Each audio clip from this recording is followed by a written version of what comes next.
Hi good morning. सीधा सौदा के आज के इस फ्राइडे एडिशन में आप सबका स्वागत है। हफ्ते का आखिरी ट्रेडिंग सेशन, लेकिन एक टफ राइड के लिए करनी है हम सबको तैयारी, क्योंकि परसों हमारे सेंट्रल बैंक के एक्शंस ने दिक्कत कर दी। कल शुरुआती गेन्स जो गैप अप मिला था पूरी तरह से फिजल आउट हुआ, बिल्कुल फ्लैट भारतीय बाजार बंद होते हुए नजर आया, टिक नहीं पाया वो गैप अप। और आज और तब टिक नहीं पाया जब ग्लोबल क्यूज बेहतर थे, और आज तो वो ग्लोबल क्यूज आपकी स्क्रीन पर यूएस में क्रॉस बेंचमार्क्स 3 से लेकर 5% का दबाव, इस तरह की कमजोरी यूएस इक्विटीज में कल, तो बहुत तगड़ा प्रेशर और हमें सब वो डाइजेस्ट करना, और इसीलिए आप 200 पॉइंट से ज्यादा का गैप डाउन शायद भारतीय बाजारों में देखेंगे, ऐसा एसजीएक्स निफ्टी की तरफ से इंडिकेशन आया। तो मुश्किल हो रहा है रोज का ये मार्केट में ट्रेंड भांप पाना। रोज अपना सुबह वो क्या कहते हैं पेटी खोलनी चाहिए, शाम को पेटी पैक करके निकल जाने का, ओवरनाइट रिस्क नहीं कैरी करने का, अनटिल अनलेस आप सही पढ़ रहे हो, व्हिच आई डाउट पिछले कुछ दिनों में ऐसा हो रहा होगा। नीरज जी, लेकिन क्या हो रहा है इस तरह की एक्सट्रीम वॉलेटिलिटी? आप कर रहे हो दिन भर के लिए, मैं तो कर रहा हूँ घंटे घंटे के हिसाब से। हाँ, मतलब कुछ कह रही शाम को ना करें, कैसी तस्वीर बदल रही, किसी ने सोचा था ऐसा हो जाएगा? देखिए आशीष, देखो हम लोग रोज बताते हैं ना, वो ट्रेंड लाइन नीचे की है, सिंपल सी बात है एकदम। अब उसके बीच में ट्रेडिंग के मौके आते हैं, कभी शॉर्ट कवरिंग आ गई, कभी थोड़ी सी मूड ठीक रहा लोगों का तो बाइंग आ गई, लेकिन एक्चुअली आप देखिए तो लगातार सेलिंग है। एफआईएस की सेलिंग का एक अलग नंबर है, लेकिन आप स्टॉक प्राइसेस देखिए जाके, हायर नहीं, लोअर टॉप लोअर बॉटम का ट्रेंड ज़्यादातर स्टॉक्स में आपको देखने को मिलेगा। मैं तो कॉलिंग शो करता हूँ, 10:30 बजे बेचारे लोग आते हैं, सब ऊपर ले बैठे हुए हैं। तो ये जो नई परिस्थिति बनी है ना इकोनॉमिक ट्रेंड वाली, वो थोड़ा सा मार्केट में कॉन्फिडेंस को अधिक। आप सोचिए दिन के अंदर आप 1 घंटे की पोजीशन लेके बैठी और आप अचानक से बास्केट सेलिंग कर दी एफआई ने 200, 300, 500 करोड़ की, तो आपके घंटे भर ट्रेड उड़ जाते हैं। तो बहुत डिफिकल्ट हो गया ट्रेडर्स के लिए भी कैसे बेट करें, क्योंकि इतने ज़्यादा मूवमेंट होता, और जहाँ पे आपका स्टॉप लॉस उड़ा है 10 मिनट बाद फिर वहीं पे है, तो आपको अफसोस होता है यार क्या हो गया है, बट आप प्रेडिक्ट नहीं कर सकते हैं।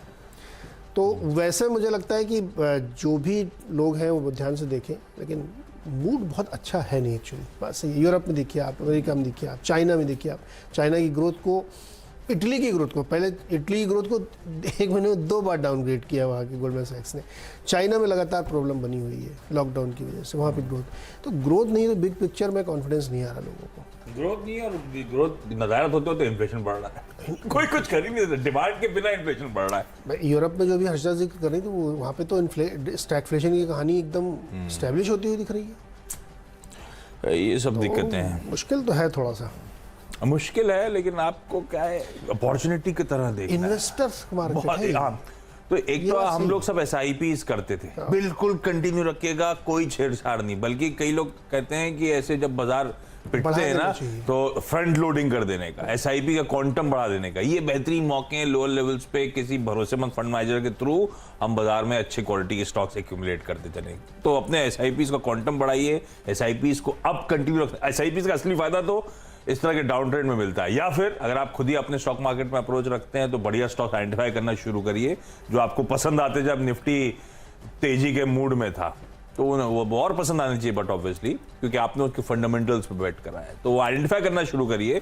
फिर यहाँ से, क्योंकि आप ऑन द वे डाउन है बाजार, इसमें कोई शक नहीं है, तो आप एक्यूमुलेट करना शुरू करिएगा उन बेहतरीन स्टॉक। तो ये बेहतर अप्रोच होगा, ये अच्छी अपॉर्चुनिटी के तौर पर ट्रीट करिएगा प्लीज इसको। खैर आज तो खैर लाल ही लाल ज्यादा है मेरे पास, क्योंकि ट्रेंड के विपरीत खड़ा होना मुश्किल था, पर ये लाल मतलब अब ये 250 पॉइंट 260 पॉइंट का गैप डाउन, उसके बाद बिहेवियर आमतौर पे गैप एंड ट्रैप वाला मामला है। जिस तरफ गैप आता है उसके अगली तरफ ट्रैप हो जाता है, बंद होते होते आप। तो इसीलिए आप सिर्फ ऑब्जर्व करिएगा उन स्टॉक्स को, नॉट नेसेसरली कोई ट्रेड लेने का मन करें। आपका एडवाइजर भी कह रहा होता है बाजार थोड़े ऐसे हैं, पर कहीं पे कन्विक्शन आ रहा हो आपके फाइनेंशियल एडवाइजर का तो बात अलग, लेकिन हमारा काम है 20 ऐसे स्टॉक जो आज इंटरेस्टिंग हो सकते हैं उनको रडार पे रख देना आपके। तो पहले तो बैंक्स, अच्छा कल आईटी और बैंक्स को उस बाउंस बैक में प्ले करा था, वो सारे स्टॉक्स लकीली बढ़िया मूव दिखाते हुए नजर आए। आज बैंक्स को on the way down chase करना चाहिए या फिर पिटाई होगी इस पॉकेट की, फाइनेंशियल स्ट्रेस में रहेंगे। आईटी पे आज का आईटी कल हमने रिजॉइस किया था, कल हमने तेजी का कॉल लिया था, अच्छा निकला था वो कॉल। आज आईटी को थोड़ा सा अवॉइड कैटेगरी में रखा, इक्का दुक्का वो भी लार्ज कैप्स को हटा दिया, लेकिन आईटी भी आज थोड़ा सा ट्रेंड दबाव का रहेगा, उसमें कोई शक नहीं। पर बैंक शायद सिंगल आउट करने का दिन था। तो और बैंकों में तीनों दिग्गज, हालांकि तीनों दिग्गज आईसीआईसीआई और एक्सिस तो अपने सॉलिड नंबर्स और रीसेंट परफॉर्मेंसेस के चलते पसंद आते हैं, लेकिन आज क्या है कि सब पिटेंगे, आज मूड ऐसा है। तो आईसीआईसीआई बैंक, एक्सिस बैंक दोनों शायद दबाव के साथ ट्रेड करते हुए नजर आए। और एक्यूमुलेशन जोन में तो मेरे लिए वो एचडीएफसी ट्विंस भी आ गए हैं। एचडीएफसी ट्विंस जब तक, लेकिन ध्यान रखिए, meaningfully on the way perform नहीं करेंगे ऑन द वे अप, जब तक गोरे लौटेंगे नहीं, क्योंकि उनका एक्सपोजर बहुत तगड़ा है इन दोनों एंटिटीज में या फिर इस ग्रुप में। तो ये एक इशू है, पर ये एक्यूमुलेशन जोन है, और जिस दिन गोरे लौटेंगे रातों रात हमें पता भी नहीं चलेगा किस तरह से एकदम से वापस बाजार on the way up move करेगा। पर वो एनीबडीज गेस, टाइम करना मुश्किल काम।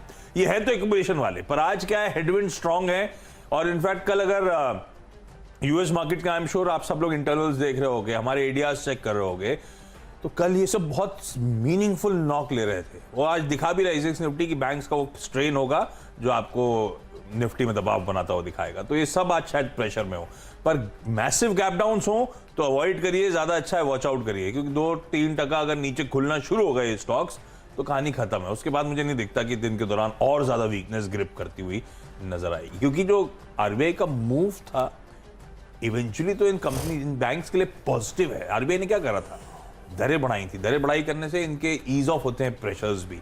हाँ, सीआरआर हाइक थोड़ा सा दिक्कत होगी कि आइडल कैश इनकी बुक्स पे पड़ा रहेगा, वो एक इशू है। अदरवाइज वो मूव्स इनके लिए फेवरेबल है। आपने वो ब्रोकरेज रिपोर्ट्स में भी कल जब यतिन मेंशन कर रहे थे तो आपने सुना होगा, तो है तो पॉजिटिव, लेकिन अभी इस समय हेडविंड स्ट्रांग, इस समय बिकवाली, तीनों को रेड कैटेगरी में रखा है। मन नहीं करता, लेकिन क्या करें, आज ये सिर्फ ट्रेडिंग वाला, आपके लिए तो एक्यूमुलेशन जोन अच्छे होंगे, आप उस पर ज्यादा फोकस करिएगा। करेक्ट। और मेरी टीम में भी कुछ नतीजे वाले हैं स्टॉक्स। हैप्पीएस्ट माइंड के नतीजे बिल्कुल फ्लैट से आप कह सकते हैं कि 5.5% की डॉलर रेवेन्यू इन्होंने क्लॉक की है, और जो इंडियन रुपीज़ में 5.9% 6% के आसपास है। एबिटा भी जो है 68 से बढ़ के 72 करोड़ आ गया है, 23.8% एबिटा लेवल, जो एकदम फ्लैट है। मुनाफा 6.5% बढ़ा, बहुत ही म्यूटेड से नंबर है। लेकिन इसमें मेरी चिंता ये है कि इनका जो 90% धंधा है वो अमेज़ॉन से आता है, AWS से, और अमेज़ॉन की हालत आप समझ ही रहे हैं।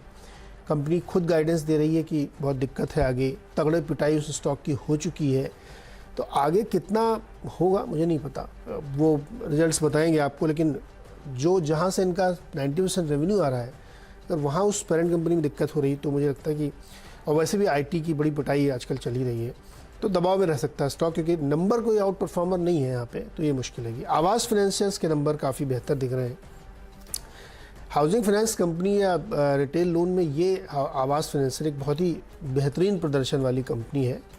आप इनके एनपीएस देखिए जो काफ़ी इन्होंने कम कर दिए हैं, और 1.72 से घटा के 0.99 पे ले आए हैं ग्रॉस लेवल पे, और नेट लेवल पे 0.77 है 1.33 से घट करके।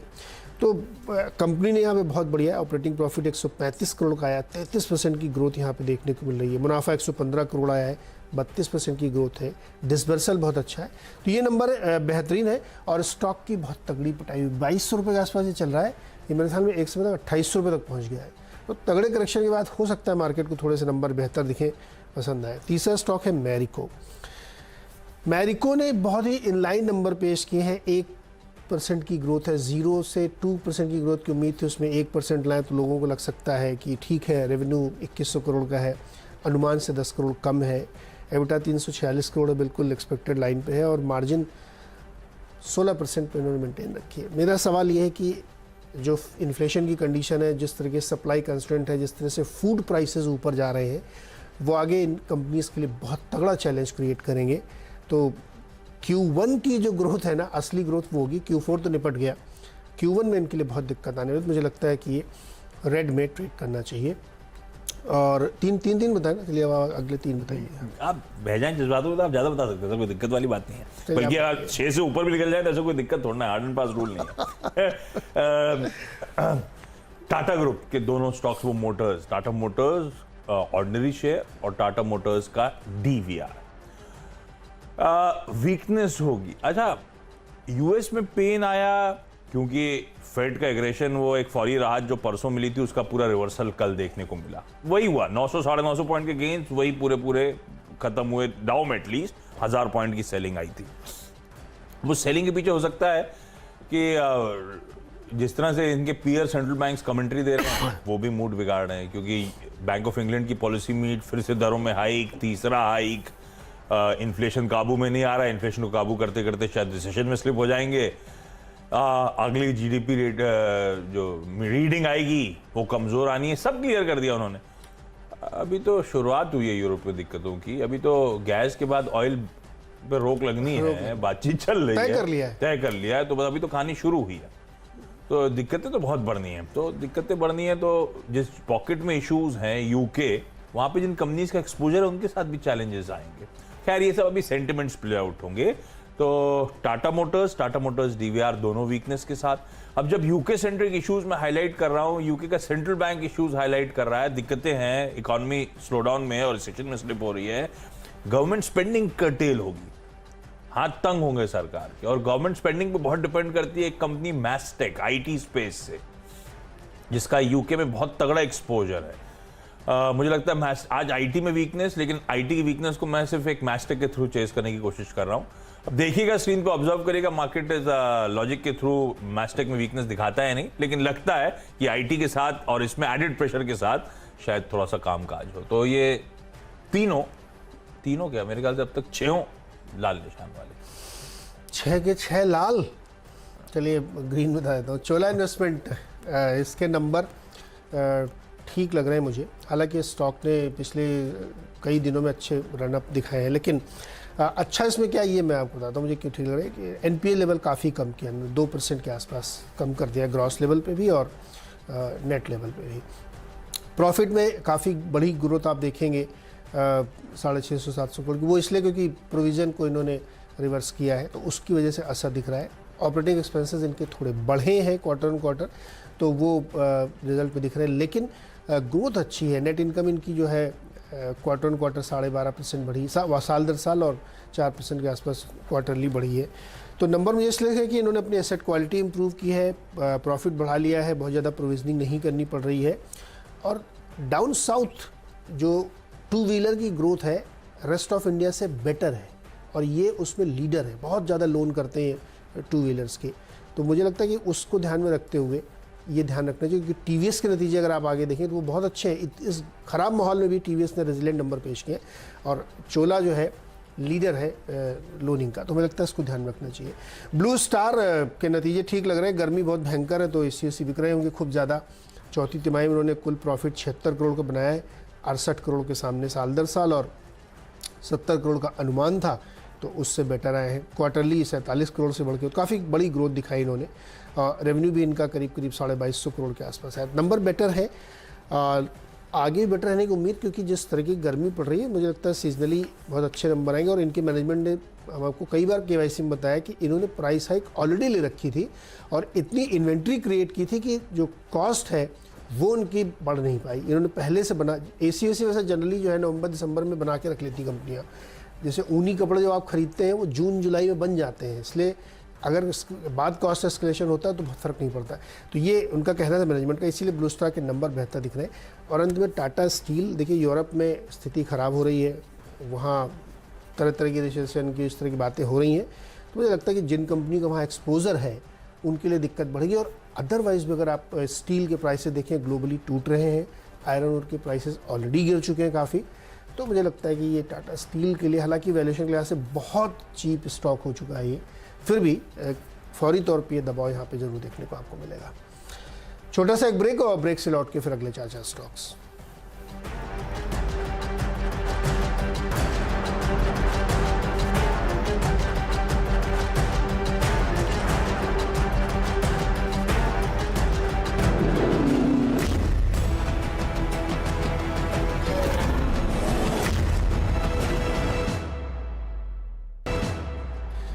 स्वागत है एक बार फिर से आपका। और अब अगले 4 स्टॉक्स में 7वें नंबर का स्टॉक है मदरसन सुमी।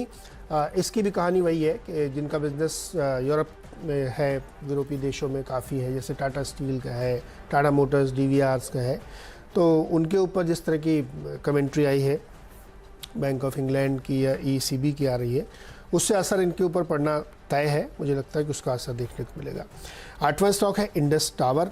नतीजे इनके आए हैं एकदम ठंडे नतीजे हैं। एक वन ऑफ एडजस्टमेंट हुआ है, उसकी वजह से इनका आपको प्रॉफिट का नंबर जो है काफ़ी बड़ा दिख रहा है। अदरवाइज़ नंबर उतने बहुत अच्छे नहीं हैं यहाँ पे। एबिटा लेवल पे भी कोई खास इंप्रूवमेंट देखने को नहीं मिला। रादर इन्होंने टावर कम लगाए इस क्वार्टर के दौरान, बहुत कम है। अदरवाइज़ एवरेज काफ़ी ज़्यादा होता है 2000 सुपर, इस बार इन्होंने 699 रखे, तो बहुत ही ठंडे म्यूटेड नंबर है। मुझे लगता है कि इसकी वजह से स्टॉक पे एक प्रेशर देखने को मिल सकता है। 9th स्टॉक है TVS मोटर। जैसा कि हमने जिक्र किया था जब चोला फाइनेंस के समय कि बहुत अच्छे नंबर इन्होंने पेश किए हैं, क्योंकि मजबूती इसलिए आई है क्योंकि इन्होंने प्राइस हाइक तो लिए थे, मार्जिन 10% पे मेंटेन रखा। ये एक बहुत ही बड़ी सरप्राइज़ की बात है, क्योंकि कॉस्ट बहुत बड़ी है हर चीज़ की, स्टील की, टायर की, चिप की, सबकी, लेकिन फिर भी मार्जिन रखा है क्योंकि प्राइस बढ़ाए। और रेवेन्यू में भी 4% की ग्रोथ करने में ये सफल रहे हैं। तो मुझे लगता है कि इस मार्केट को थोड़ा सा पसंद आना चाहिए। हालांकि पिछले 2-3 दिनों में ऑटो स्टॉक्स में एक बहुत बढ़िया मूवमेंट दिखा है, कितना कैसे सस्टेन करेगा पता नहीं, इसलिए स्क्रीन पर रखिएगा, लेकिन नंबर बेटर है यहाँ पे। 10वां स्टॉक है पेट्रोनेट LNG। बिल्कुल रेड में रहना चाहिए। देखिए LNG प्राइसेस US में इतने बढ़ गए, हमने आपको सुबह बताया कि नेचुरल गैस प्राइस अमेरिका में $8.3 पर MMBTU पहुँच गए, जो 14 साल का ऊंचा स्तर है। तो इनका काम क्या है, ये तो ट्रेडर है बेसिकली, वहाँ से लाते हैं, यहाँ पे रिगैसिफाई करते हैं, बेच देते हैं। लेकिन आप इतनी महंगी गैस ला के यहाँ बेच कैसे पाएंगे, क्योंकि यहाँ पे आपको याद होगा थोड़ा थोड़ा वॉल्यूम गिरने लगा है गैस का, क्योंकि कीमतें बहुत ज़्यादा बढ़ी तो कंजम्पशन पे थोड़ा इम्पैक्ट पड़ रहा है। मुझे लगता है पेट्रोनेट LNG के लिए थोड़ी दिक्कत हो सकती है। ओके, अच्छा, आगे के स्टॉक्स में एक ग्रीन में है।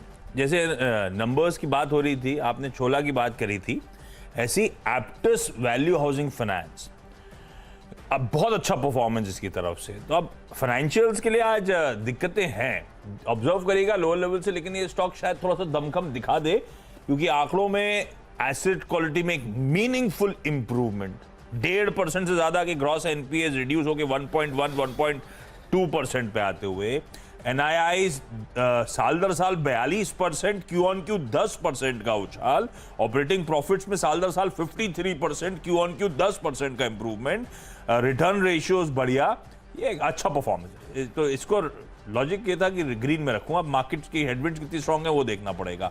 अपोलो टायर्स को रेड में क्लासिफाई कर, C8 आपकी स्क्रीन पर आएगा, रेड में क्लासिफाई कर रहा हूं। C8 के तो खैर नंबर्स स्क्रीन पर आने चाहिए कमजोर। EBITDA मार्जिन 11.5% से घट के 7.25% पे आ गया, EBITDA 28% गिरा, तो ऑपरेशनली कमजोरी जो है वो प्योरली दिखती हुई नजर आ रही है। और अपोलो पे शायद इसका रब ऑफ आएगा नंबर्स का, प्लस अपोलो का जो अधिग्रहण किया था कॉर्नेल का यूरोप में, वो एक्सपोजर जो उसका 1/4 रेवेन्यू उसका यूरोप से आता है, यूरोप रिलेटेड कंसर्न्स थोड़े से स्क्रीन पे और वे करते हुए नजर आएंगे, शायद इसीलिए इन सब के चलते रेड में हो। और वोल्टास जाते जाते इन्होंने ब्लू स्टार की बात छेड़ी थी, ब्लू स्टार ने नंबर्स वाकई अच्छे दिए, पर उसके सामने वोल्टास को रखिएगा पर्सपेक्टिव में। वीक क्वार्टर, आय साल दर साल केवल 4% बढ़ी, EBITDA 8% केवल इंप्रूव होता हुआ नजर आया, मार्जिन 11% की स्ट्रीट एक्सपेक्टेशन के सामने 9.8% पे, एक्सपेक्टेशन से कहीं ज्यादा मार्जिन पे हिट। वोल्टास वो स्टॉक है जो लार्जली इस बाजार की वोलेटिलिटी में एक रेंज में अपने आप को डिफेंड कर पाया था। देखते हैं किस तरह का बिहेवियर आज नंबर्स पर रहता है, लेकिन वीक क्यूज हैं। वोल्टास मेरे को लगता है आज अच्छे खासे दबाव के साथ शायद ट्रेड करता हुआ नजर आए। इस नोट पर कोई छोटा सा ब्रेक के उस पर हम दोनों की टीम्स के 10 स्टॉक का एक क्विक रैप अप।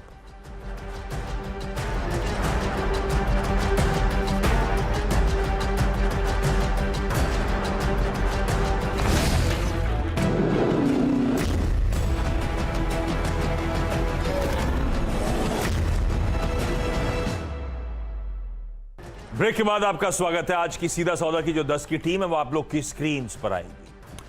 ज्यादातर लाल क्योंकि हेडविंड स्ट्रांग है ग्लोबल इक्विटीज के लिए, हमारे भारतीय बाजारों के लिए। तो बैंक्स में HDFC bank, axis bank, ICICI bank शायद दबाव में ट्रेड करें, पर दबाव में ट्रेड करना मतलब अगर इस तरह का गैप डाउन जैसा इंडिकेशन आ रहा है हुआ और ये स्टॉक बहुत मीनिंगफुल नॉक ले लेते हैं तो फिर स्क्रीन पे कुछ बचेगा नहीं, ये ध्यान रखिएगा ऑन द वे डाउन।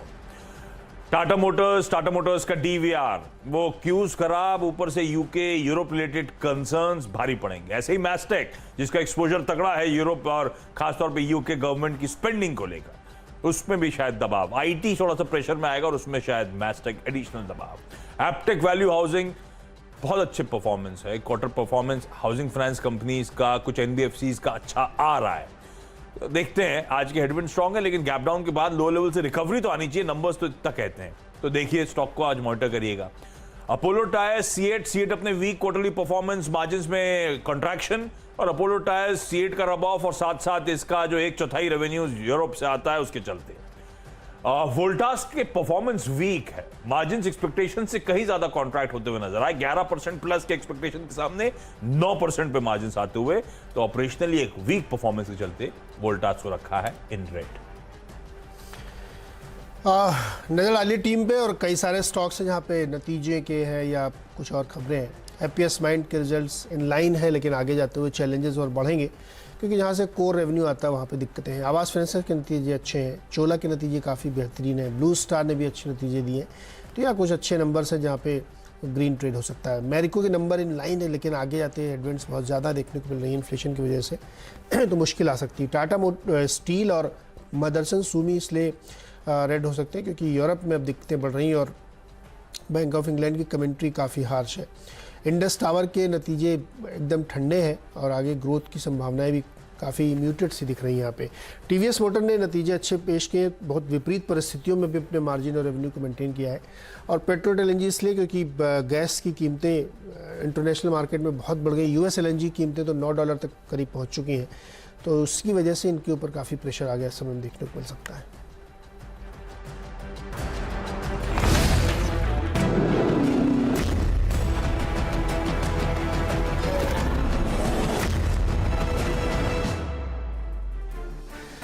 तो चलिए अब मुनाफे की तैयारी की ओर बढ़ते हैं। और